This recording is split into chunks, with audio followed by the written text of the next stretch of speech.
John Bernthal reflects on interviewing Shia LaBeouf.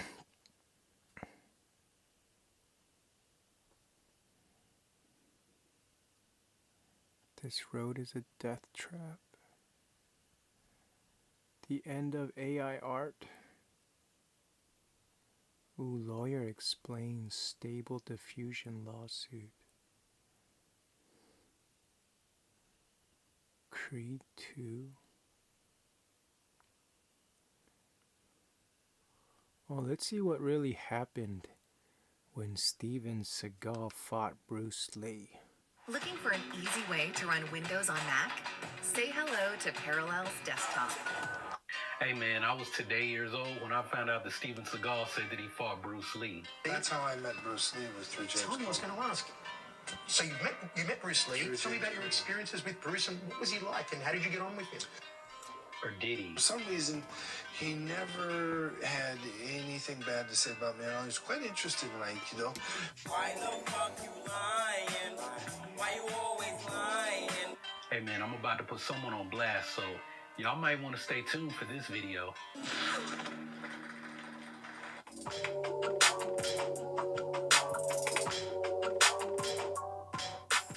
What's up, y'all? My name is Prince, and I'm on a journey to help people find harmony in their life through martial arts, mindfulness practices, and tapping into our own inner power. This video, we're continuing with our series on Bruce Lee, the man and the myth, where we're taking a look at all things related to Bruce Lee as we try to separate the myths and the fables about Bruce Lee from the actual truth.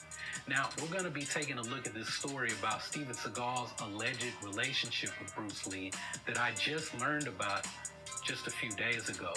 So this all came to my attention when a video came across my browse page on YouTube from a channel called Bruce Lee Real Fight. And this channel is all about Bruce Lee and nothing but Bruce Lee. So I took a look at the video and I saw that he was breaking down an interview from 2012 that Steven Seagal did with Michael Chiavello. Now, I'd seen clips of this interview before where Steven Seagal was trashing Michael Jai White, Jean-Claude Van Damme, and Dolph Lundgren as being fake martial artists. Can I laugh in your face? Really? Yes. So I wasn't too surprised that Steven Seagal might be on there telling some of those famous tall tales about how he fought Bruce Lee and that they were actually really good friends. Why you always lying? Well, I watched the video on the Bruce Lee Real Fight channel where he proceeded to expose Steven Seagal's lies. And after I finished, well, I thought, you know, maybe I should do a video on this too. So I went and found that original interview. Oh, what if Steven Seagal had Bruce Lee killed really surprised me. Friends with James Coburn as well, who was one of Bruce Lee's students. Indeed. That's how I met Bruce Lee, was through James. Tell me, I was going to ask. Now, that video goes on to show Steven Seagal saying that he met Bruce Lee because, well, he was friends with James Coburn, and James Coburn was close friends with Bruce Lee, and with all three of them being in the martial arts, I mean, it's only natural that they should meet, right? For some reason, he never had anything bad to say about me. I was quite interested in Aikido, and it was very nice to me. So Steven Seagal also mentions in the interview that he and Bruce exchanged stories about their sons who were around the same age. Bruce brought out Brandon, and he said, "This is my little Caucasian boy," you know. And they bonded over being fathers of Hapa children, or that's just a term for mixed Asian kids. Now, you can already see some issues here that Bruce Lee Real Fight channel did a good job in pointing out. But there's one really big problem that he overlooked, and I'm going to tell you what it is. I thought Bruce was a really great guy, really cool guy. And I thought James Coburn was a great guy too, and I'm really sorry they're all gone. Now, the first thing that stood out to me was Steven Seagal mentioning that he was able to connect with Bruce Lee through James Coburn. This was screaming at me because of the relationship that James Coburn and Bruce Lee had made me question when this so-called meeting would have occurred. Now, real quick, I want to refer back to the video that I did about Bruce Lee meeting Ip Man. I mentioned that Bruce had to give face to William Chung and join his gang in that video. Bruce wanted to beat William Chung, and the only way he knew how to beat him was to become friends with him so that he could start learning Kung Fu from Ip Man. So I mention all of that because, look, Bruce had a practice of getting close to people just long enough to learn what they knew so that he could move past them and to move forward in life overall. Now, at that time, James Coburn was a really big star in Hollywood, just like Steve McQueen. Both of these men eventually became A-list celebrities and big action movie stars who were also learning Jeet Kune Do from Bruce Lee. Bruce got to charge them extremely for personal teaching sessions, and he also got access to their social gatherings of A-list celebrities, directors, producers, and studio executives. Now, I'm mentioning all of this because James Coburn and Bruce Lee had this really big falling out over the Silent Flute movie. Sterling Silliphant, Bruce Lee, and James Coburn were going to make the most aggressive martial arts film to date. They took the idea to Warner Brothers, and Warner Brothers signed off on it, but only if they would film it in India because Warner Brothers had some money tied up there that could only be spent in the country of India. So Warner Brothers paid for the three of them to go to India to scout locations, and from the way it was described, it was a bit of a rough trip. Well, for Bruce Lee and Sterling Silliphant, James Coburn received VIP treatment everywhere they went. And you would think that he would have been gung-ho about the project, especially since he would have been in the starring role. But nope, that's not what happened. When they returned from the trip, James trashed the project to Warner Brothers executives. He basically said there's no way he'd go back to India to make the film.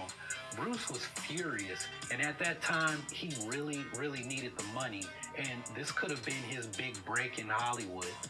Now, I'm kind of giving you guys this backstory because it's actually going to come up again in some videos that I have planned to debunk some stuff that we've been told about David Carradine and the Kung Fu series, and also what actually led to Bruce going to Hong Kong.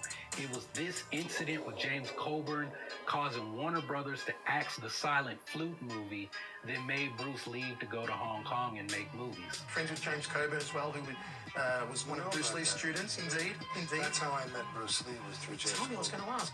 Now, how is all of this Silent Flute stuff related to Steven Seagal and what we're actually talking about in this video? Well, the thing with the Silent Flute incident, that happened in April of 1971. Bruce Lee injured his back a year before that in 1970, so he was largely incapacitated for part of that year. Shortly after Bruce returned from India and James Coburn trashed the movie, Bruce set off for Hong Kong, and in October of 1971, The Big Boss was released in theaters. Bruce Lee did not start teaching James Coburn and these other A-list celebrities until after he played Kato in The Green Hornet.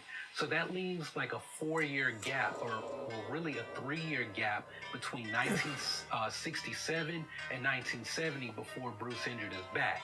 So that raises a question of when would Steven Seagal have trained with Bruce, because the timelines, they're really not adding up. There are an awful lot of people who say that that's not true. Why you always lying? Take Final Cut Pro to the next level with the ultimate bundle. Just $99 for every single Final Cut plugin we make in one. So the truth is that Steven Seagal could not have fought Bruce Lee. He could not have even trained with him at his house. Steven Seagal was born in 1952, making him about 12 years younger than Bruce Lee. Now, according to Steven, he saw someone doing martial arts during a halftime show at a high school football game where his father was coaching. He eventually got discovered by his first karate teacher while washing dishes, and he trained old school traditional Okinawan karate until he managed to graduate early from high school at the age of 16, and then he left for Japan at around 17, where he claims that he stayed for about 18 years. So if Seagal left for Japan at the age of 17, well, that would have been in 1969. Well, the problem is that Steven Seagal did not begin to study Aikido until he got to Japan, and he said that Bruce Lee was impressed by Aikido. For some reason, he never had anything bad to say about me. I was quite interested in Aikido. Also, Steven Seagal said that they bonded over their Hapa children, but Brandon Lee was born in 1965, when Steven Seagal was only 12 or 13. Shannon was born in 1969, and Seagal makes no mention of Shannon. So he's saying that he met and trained with Bruce between 1967 and 1969, in between the time James Coburn started training with Bruce and before Shannon was born. So that means Steven Seagal would have met Bruce Lee when he was between 15 and 17 years of age. And I don't think Bruce was into teaching kids. And also, if this was true, back when Steven Seagal was the biggest action star in the early 90s, I think someone representing the Bruce Lee estate would have said something like, you would think Seagal would have reached out to Brandon to have him be in a movie with him. I mean, if he did, maybe Brandon would still be here with us. So Seagal's story, look, it also doesn't match up with what is written about him in Wikipedia. According to his Wikipedia entry, his family moved to Orange County from Michigan when Seagal was 5. That would put him close to Los Angeles in 1957, and Bruce arrived in San Francisco 2 years later. And this is actually looking better for Seagal, but not the age thing. See, it says here that Steven Seagal finished high school and started college and moved to Japan all between 1970 and 1973. So he did a lot in that 3-year span. He didn't start learning Aikido until 1974, when he returned from Japan and met his first wife. And his son was not born until 1975. So, like I said, the timeline doesn't match up. But you want to know the biggest thing that didn't seem right about this? This one is the real kicker. Steven Seagal claims he worked with Bruce Lee and fight him. Now, remember when I said that I went back and I watched the full interview? Well, the thing is, I kept going back because I couldn't remember when Seagal said that he actually fought Bruce Lee. Steven Seagal claims he worked with Bruce Lee and fight him. Now, yes, he did say all this stuff about meeting Bruce Lee through James Coburn and how they both bonded over their boys. He talked about how Bruce used to badmouth a lot of other martial artists. He was the kind of guy who kind of would badmouth most, a lot of the other martial artists and martial arts in a kind of a sarcastic way. For people who really know Bruce Lee, everyone knows Bruce Lee will never badmouth any other martial artist. And that is true. Bruce Lee Real Fight Channel doesn't believe it, but Bruce did. But according to Steven Seagal, he didn't have anything bad to say at all about Steven Seagal or his Aikido. But look, Steven Seagal did say all this stuff. There's no denying that he was telling some whoppers in that interview. But I mean, what about the fighting thing? Like, didn't he say that Bruce was trying to learn from him? I tried to learn from him, and I think he tried to learn from me. And so being able to work with him that day and fight him was a great pleasure for me. He also said that he thinks Bruce Lee tried to learn from him. Well, look, here's the thing. Like, I don't want to go in on the Bruce Lee Real Fight Channel the way that I went in on Totally Pointless TV because, well, unlike that guy who knows nothing about martial arts, the dude at the Bruce Lee Real Fight Channel, he genuinely loves Bruce Lee. He idolizes the man, and sometimes, sometimes he tends to report the details a little bit wrong in a number of his videos. And well, this particular video about Steven Seagal claiming to fight Bruce Lee is one of them. So look, like, he spends most of his video pointing out how Steven Seagal said that he fought Bruce Lee. And like I said, I watched the interview at least 3 times, and I probably watched that part of the interview about the fight thing more than 3 times. So Steven Seagal never said that he fought Bruce Lee.